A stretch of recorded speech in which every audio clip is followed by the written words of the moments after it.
네, 최강욱 전 의원 여성 비하 논란이 불거진 지 5일째입니다. 논란이 확산되자 민주당 지도부는 첫 비상징계 조치라는 것을 내렸습니다. 쉽게 말해서 최고위원회 열어서 거기서 바로 징계 내린 거예요.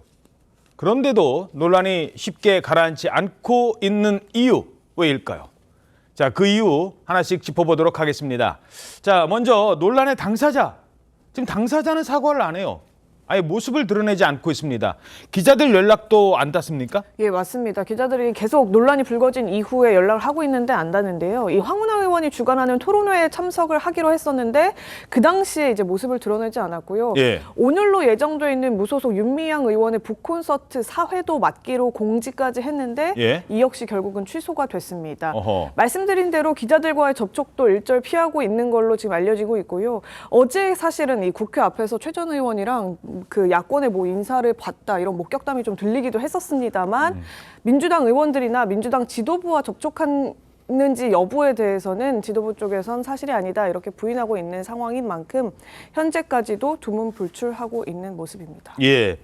자, 막말의 당사자가 이렇게 잠적해버리자 뭐 이재명 대표의 대응을 두고도 좀 더 강하게 질책을 했어야 되는 것 아니냐, 미흡한 것 아니냐라는 지적이 나오고 있습니다. 말과 행동을 주의해달라고 경고는 합니다. 그런데 누구한테 누가 뭘 잘못했는지에 대해서는 직접 언급이 없습니다. 국민들께서 교만하다 또는 폭주한다, 일방적이다 이런 생각을 가지시지 않도록 정말로 몸가짐, 마음가짐, 행동과 말 철저하게 잘 관리해야 될 것 같습니다. 또 절박한 심정으로 임해 주시길 다시 한번 부탁드립니다. 최강욱 의원은 친명 중에서도 아주 강성으로 알려졌던 인물이죠. 물론 지금은 의원직을 상실했습니다만 글쎄요. 이재명 대표의 저런 애매한 태도 어떻게 보십니까? 이재명 대표 일관성도 없고 비겁합니다. 정권에 대해서는 뭐 작은 어떤 잘못에 대해서도 과하게 정말 과하다고 볼 정도로 가열차게 비판하는 분 아닙니까? 그런데 최강욱 의원 관련해서는 뭐 본인을 지지해서 그런지는 몰라도 이름조차 얘기하지 안 하고 저렇게 빠지잖아요. 기자들이 물어봐도 동문서답을 하거나 질문에 즉답을 안 하고 아예 말을 안 해버리는 그런 태도를 보였었는데 이번에도 마찬가지입니다.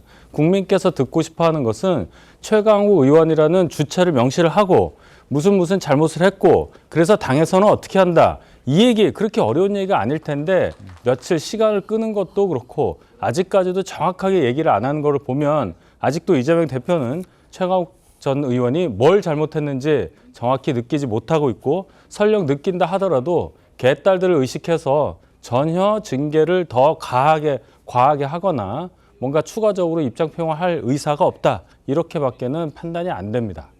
변호사 입장에서는 어떻게 보십니까?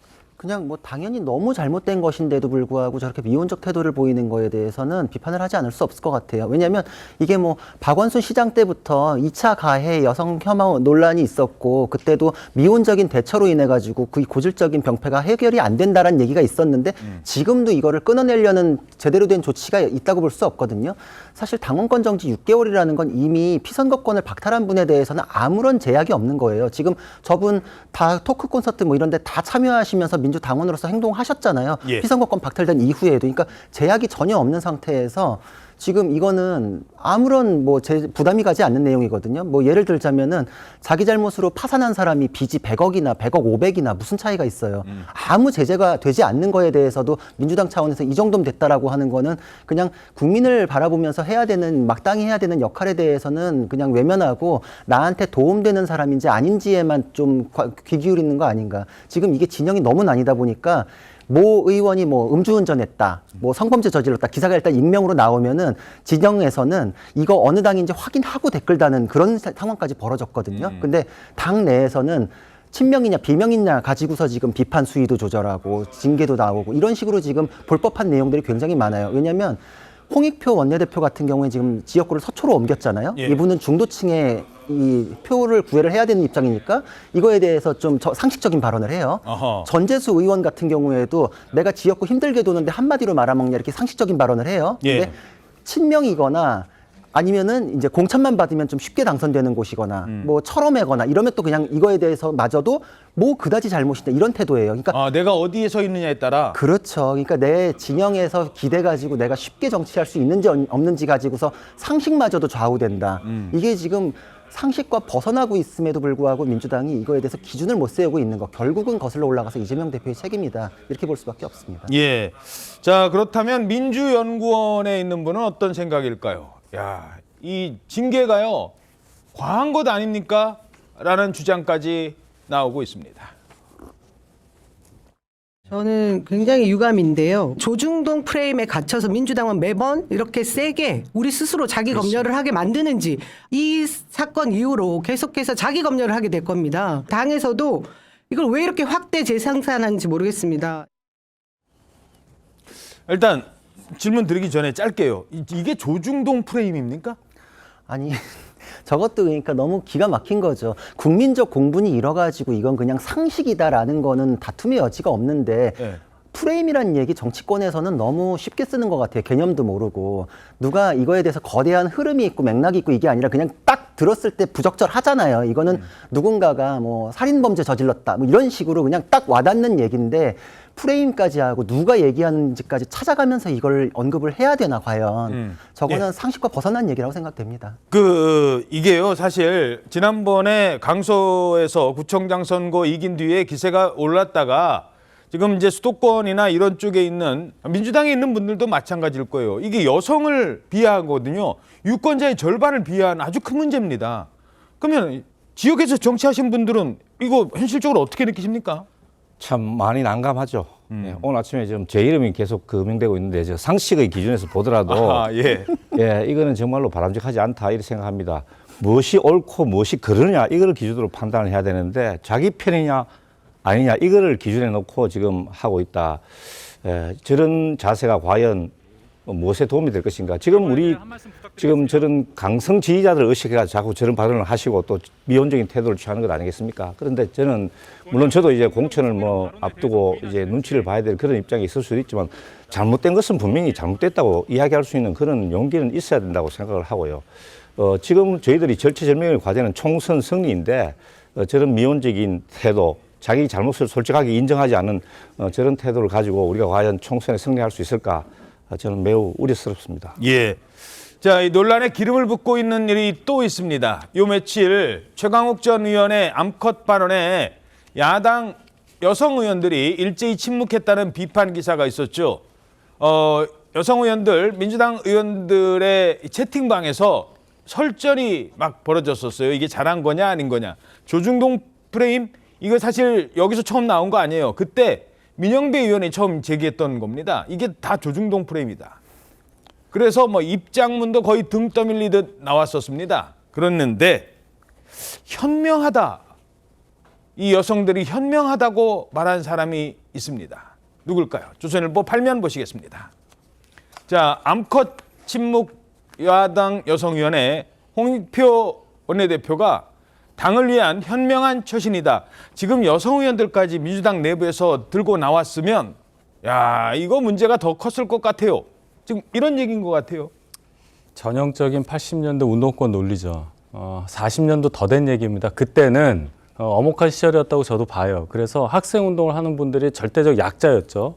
시위만 하면은 경찰에 끌려가고 뭐 그러던 시절이었으니까 그 소위 말해서 본인들의 조직을 보유하기 위한 논리가 철저하게 서 있었는데 그 중에 하나가 절대 잘못을 인정하지 않는 거예요. 그리고 내부적으로 얘기는 할 수 있어도 밖으로는 절대로 잘못했다는 얘기 안 하고 본인들의 논리를 강력하게 얘기하는 그런 전략인데 그 이후로 40년이 지금 흘렀는데 똑같은 인식 구조를 갖고 있는 겁니다. 그래서 홍익표 원내대표하고 지금 삼선까지 하고 있는데도 똑같은 생각을 하고 있는 거. 40년이 지났는데 그동안 일반인이 겪었어야 했던 어떤 경험, 학습 이런 거 없이 정치권에만 대학 졸업 이후로 정치권에만 있다가 삼선되고 원내대표하고 이런 분의 중책을 맡고 있는 입에서 저 얘기가 나왔다. 민주당의 현실이 어떻게 되고 있느냐, 얼마나 심각한가를 단적으로 보여주는 사례라고 생각합니다. 지금 화면에 보시면 최고위원 회의거든요. 저 최고위원들 7명 중에 여성 최고위원이 꽤 많지 않나요? 예, 한 4명 정도 되거든요. 고민정, 서영교, 서은숙 이렇게 포함해서 4명의 여성 최고위원들이 있는데 예. 그러니까 모두 이제 마찬가지로 입장을 내지는 않았었습니다. 여성 의원들이 침묵할 때 지도부 최고위원들도 같이 침묵을 했던 건데요. 뭐 이에 대해서는 여러 설명이 나오긴 합니다.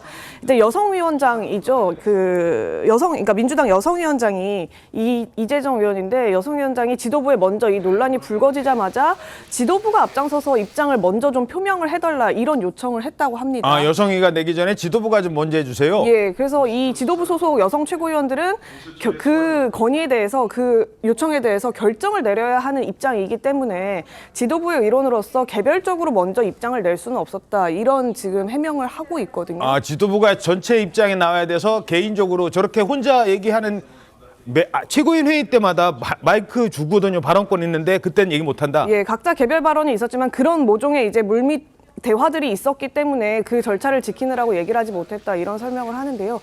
다만 이제 이 내로남불 비판을 받는 지점은 민주당 여성 의원들이 과거에는 여당 의원들의 성추행 논란이 있었다거나 뭐 서지현 검사가 미투 논란을 벌였을 때에는 앞장서서 먼저 기자회견장을 찾아서 공개 입장문을 직접 발표를 했던 바가 있습니다. 그 대비 이제 민주당 당내 내부 이런 성추문 문제, 예를 들어 발언 논란, 여성비하 논란 이런 것들이 벌어지니까 이틀가량이나 시간을 벌면서 매우 소극적으로 대처했다는 점, 이 부분에 대해서는 당내에서도 지금 자성의 목소리도 나오고 있는 상황입니다. 자, 왜 이렇게 여성 의원들조차 소극적이고 제 목소리를 내지 못했던 걸까? 자, 최고위원인 고민정 의원 얘기부터 먼저 들어보시죠. 개인적으로는 워낙 제가 좋아하는 선배고 청와대에서 같이 일하기도 했던 사이라서 결정하는 게 정말 괴롭긴 했지만 그래도 국민들 앞에서 온정주의로부터 벗어나겠다고 약속한 바가 있었기 때문에 어렵지만 그렇게 결정을 했습니다. 첫날 당일날부터도 여성위원회 측에서도 계속해서 이제 지도부한테 요구를 했고 제가 만약에 그냥 일반 의원이었더라면 입장을 내는 게 맞을 텐데 저는 결정하는 위치에 있지 않습니까? 재정치하자고 입장 하나 내서 그거는 저는 별로 올바른 방향은 아닌 것 같아서 글쎄요, 이게 잘한 건지 잘못한 건지 딱 한마디 하면 되는데 왜 이렇게 말이 길어지는 걸까요? 자, 당원 게시판을 보시면 알 겁니다. 왜 이렇게 아무도 용기 내서 말을 못하는지. 자, 당원 게시판에 나오는 반응들입니다. 저는 읽어만 드리겠습니다. 동물 지칭할 때 암놈, 순놈이라고 해야지 여성님, 남성님으로 하나? 전체 맥락 보고 얘기해라. 또 최강욱 의원, 왜 바른말 하는 분들 징계를 하느냐? 조국, 추미애, 김남국 버리고 이제 최강욱까지 버릴 겁니까? 지금 이런 반응이라는 거예요. 이런 반응. 예. 민주당 예. 민주당에서 정치하시는 분들 굉장히 어려울 거라고 생각합니다. 저분들한테 맞춰줘야 되는 구조잖아요. 저분들의 목소리가 과도하게 이제 커져 있는 상태에 대해서 다들 비판을 하지만 실제 그 당에서 정치를 하는 분들이라면 눈치를 안 볼 수가 없을 거라고 저는 봐요. 아예 그냥 대놓고 게시판에 저 정도까지 얘기를 할 정도의 분위기라면은 다른 의견을 아마 입에 낼 수도 없고 고민정 의원도 보세요. 고민정 의원 최고위원이잖아요. 최고위원인데도 눈치를 저렇게 보면서 라디오에서 얘기를 합니다. 제가 너무너무 좋아하는 선배인데 제가 정말 우리가 온정주의 가면 안 되기 때문에 제가 눈물을 머금고 그런 결정을 했어요. 이 얘기는 뭐냐면 국민들한테 잘못했다는 얘기 하는 게 아니고 제가 그렇게 하긴 했는데 제가 사실 사정이 있었으니까 좀 봐주세요라고 저분들한테 얘기하는 거예요. 그거 다시 한번 돌려보시면 알 겁니다. 예. 제가 보기에도 이게 굉장히 문제가 있는 게 정치인이 특히나 국회의원 정도 되면 스스로가 헌법기관이라는 거 굉장히 내세우잖아요. 자기 양심에 따라서 의정활동한다고 평소에 소신으로서 얘기하다가 이럴 때는 자신의 양심을 개딸과 당에 의탁을 해요. 자기는 스스로 소신 발언 못하나요? SNS에 그렇게 맨날 자기 의견 냈던 분들이 이렇게 침묵의 카르텔을 형성하는 거는 누가 보기에도 개딸에 대해서 두려워하기 때문에 내 배지에 대해서 지장이 있을 만한 것에 대해서는 침묵하겠다. 이거밖에 안 되는데 여성 정치인, 특히나 민주당에서는 여성 운동에서 페미니스트라고 자처한 분들이 국회로 많이 들어가 있어요. 그렇죠. 근데 그 지지를 가지고 그 경력으로 국회에 들어가셨는데 여성을 외면한다? 자신의 존재 가치를 스스로 부정하는 것이죠. 이거는 미국에서도 있었어요. 그 미국의 여성학자 벨 훅스 같은 경우에 예. 미국에서 구조적으로 있었던 문제가 뭐냐면 유색 여성 그리고 그 이제 빈곤층 여성들이 자매애로 페미니스트로 하나로 묶였었는데 예. 결국은 미국의 백인 상류층 여성의 페미니즘에 대한 그 커리어 쌓는데 이용만 당했다.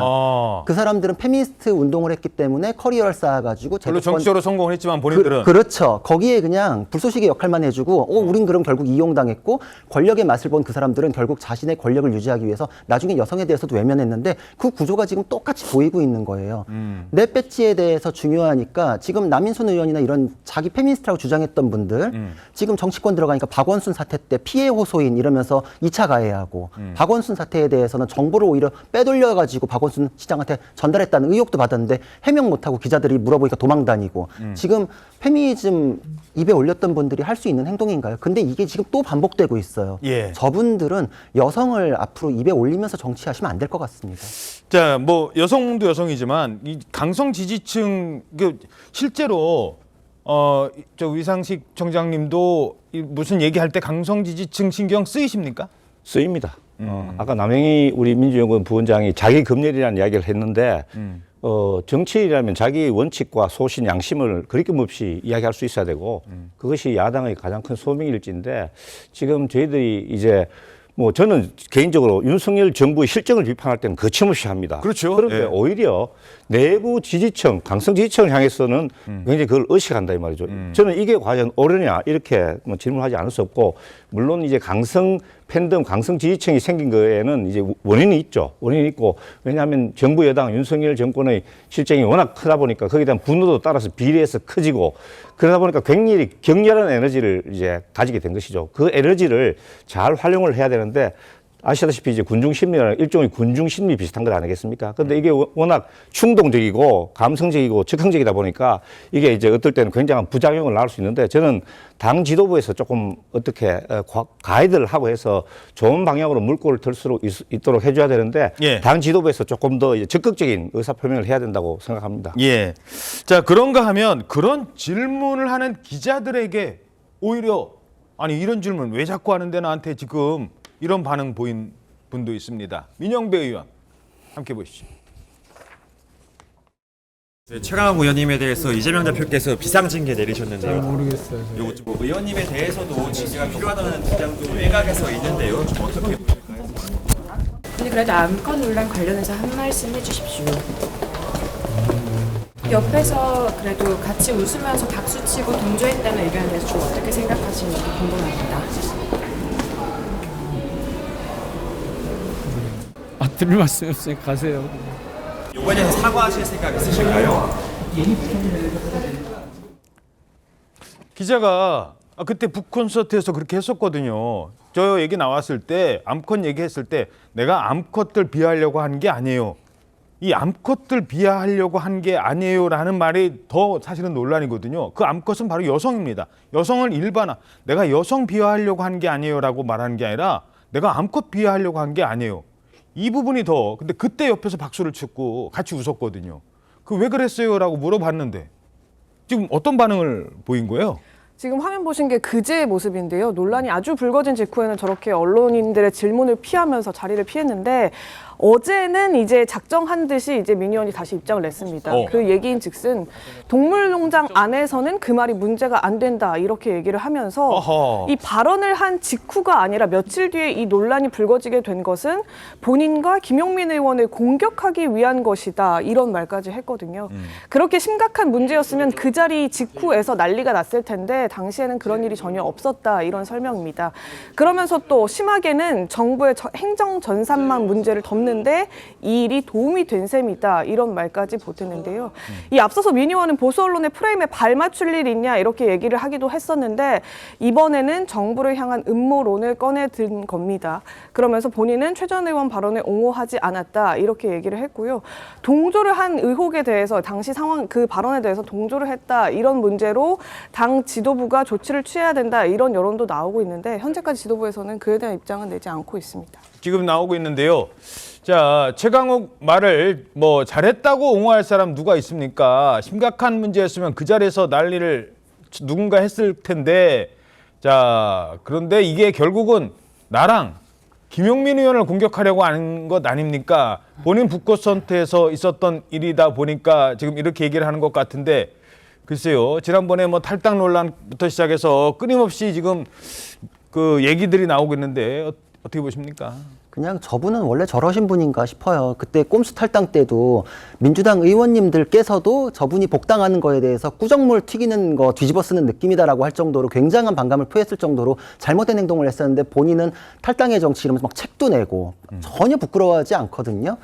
그 헌법재판소에서도 저분이 위장 탈당했던 거는 위헌이라고 봤어요. 그러니까 저분은 걸어다니는 위헌 그 자체예요. 근데도 지금 저거에 대해서도 어떤 프레임에 의해서 나를 공격한다 이런 정치 문제로 하는데 예. 그 자리에서 난리가 안 났던 거에 대해서도 국민들께서 그 자리에 모인 사람들의 정신이 하나같이 왜 저렇게 오염돼 있냐라고 공통되게 지적을 하는 거잖아요. 잠시만요. 예. 뭐 오염이라는 단어는 네, 이제 네, 예. 그래요. 그러니까 그 인식이 왜 저렇게 지금 일치돼 있냐, 그 상태 자체가 누구 하나 지적하지 못하는 저 동조돼 있는 상태가 굉장히 잘못돼 있다라고 하는데 그거 자체를 무슨 스스로에 대한 면죄부처럼 거론하는 것도 문제고 조중동 프레임 거론하는데 모든 언론사에서 다 상식에 의해서 비판을 해요. 예. 정의당 류호정 의원도 뭐 사람 되긴 틀렸다까지 얘기를 하잖아요. 그분이 뭐 조중동 프레임대로 얘기하는 분인가요? 그런 거 아닌데도 상식과 벗어난 걸로 저렇게 하시면 국민들로부터 너무 멀어질 수밖에 없다 생각됩니다. 국민의 눈높이라는 겁니다. 국민의 눈높이. 지금 이 논란 이후에 여론조사를 봤어요. 어떻게 나왔는지. 4개 기관의 공동조사에서 어떻게 나왔는지 보겠습니다.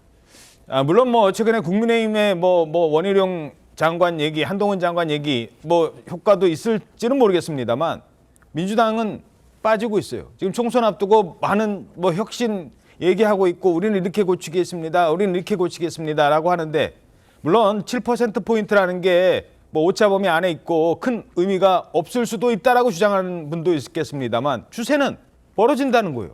만약에 저런 상황에서 청년 비하 현수막 때문에 여성 비하 막말 때문에 지역 민심이 나빠지면 나빠질수록 누구한테 손해라는 거예요? 어떻게 보십니까? 좀 심각하죠. 예, 저희들은 굉장히 우려하고 있습니다. 뭐 저희들 강서구청장 보궐선거에서 저희들이 잘해서 이긴 거는 아니지 않습니까? 윤석열 정권의 실망이 그대로 표심으로 나타난 것인데 저희들이 계속 이렇게 실현을 하고 국민들의 이제 법 감정에 맞지 않는 저런 실책을 계속 하게 된다면은 세상 나올 수가 없는 거죠.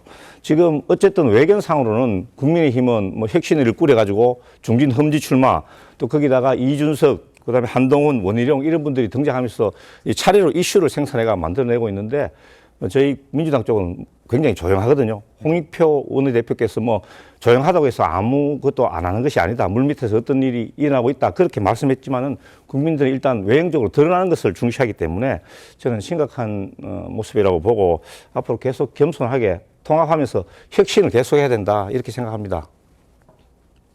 예. 잠깐만요. 좀 아까 저희들 녹취로 들었었잖아요. 그 남영희 부원장. 그분이 지금 반응을 냈다고요? 예, 이게 어제 그 20일 날 유튜브에 출연해서 한 발언 때문에 당과 국민께 심려를 끼쳐드려서 송구하다 이런 입장을 하면서 모든 책임을 지고 민주연구원 부원장 자리에서 물러나겠다 이런 입장을 방금 이제 SNS를 통해서 올렸습니다. 말은 이제 이유 여하를 불문하고 이제 사려 깊게 판단하지 못한 점에 대해서 거듭 사과한다고 했는데 이제 오늘 오전에 홍영표 원내대표도 그렇고요. 당 지도부에서도 그러니까 당 바뀌더라도 그러니까 그게 설령 유튜브 방송에서 한 발언일지라도 해당 행위성 발언을 한 논란의 소지를 일으키는 발언을 한 것에 대해서는 마땅한 조치를 취하겠다 이런 얘기를 한 바가 있거든요. 그래서 사무총장이 구두 경고를 내리는 방안도 지금 검토를 하고 있던 상황에서 근데 부원장이 직접 내가 사퇴하겠다. 예, 자진해서 먼저 사퇴 의사를 밝힌 겁니다. 자, 아까 그 발언 좀 들어볼까요? 사실 이게 논란이 됐었어요. 근데 그때는 분명히 유튜브지만 이른바 강성 지지층을 향해서 이렇게 얘기를 했었거든요. 저는 굉장히 유감인데요. 조중동 프레임에 갇혀서 민주당은 매번 이렇게 세게 우리 스스로 자기 검열을 하게 만드는지 이 사건 이후로 계속해서 자기 검열을 하게 될 겁니다. 당에서도 이걸 왜 이렇게 확대 재생산하는지 모르겠습니다. 결국은 물론 지금 그래서 저 발언의 논란에 책임을 지고 민주연구원 부원장에서 사퇴를 했습니다. 자, 최강욱이 던진 돌에 지금 많은 사람들이 상처를 입는 거예요. 민주당 내에. 아니, 이재명 대표가 확실하게 좀 최강욱 전 의원 좀 가만히 좀 있으세요 라고 한마디 했다면 이 문제는 바로 해결이 될 수도 있었다는 겁니다. 그런데 해결이 이렇게까지 커지는 거예요, 문제가. 자, 이쯤 되니까 민주당에서 그 사람 있잖아. 지난번에 특히 현수막. 정치는 모르겠고 그 현수막 문구 때문에 막 논란이 됐었잖아요. 그런 말은 있잖아. 말은 누가 잘하느냐. 전문가가 있습니다. 민주당에 그 사람을 영입할 것을 검토하고 있습니다. 저는 이재명 대표랑 가끔 전화 통화하는 사이예요. 왜 저한테 안 묻는지 모르겠습니다.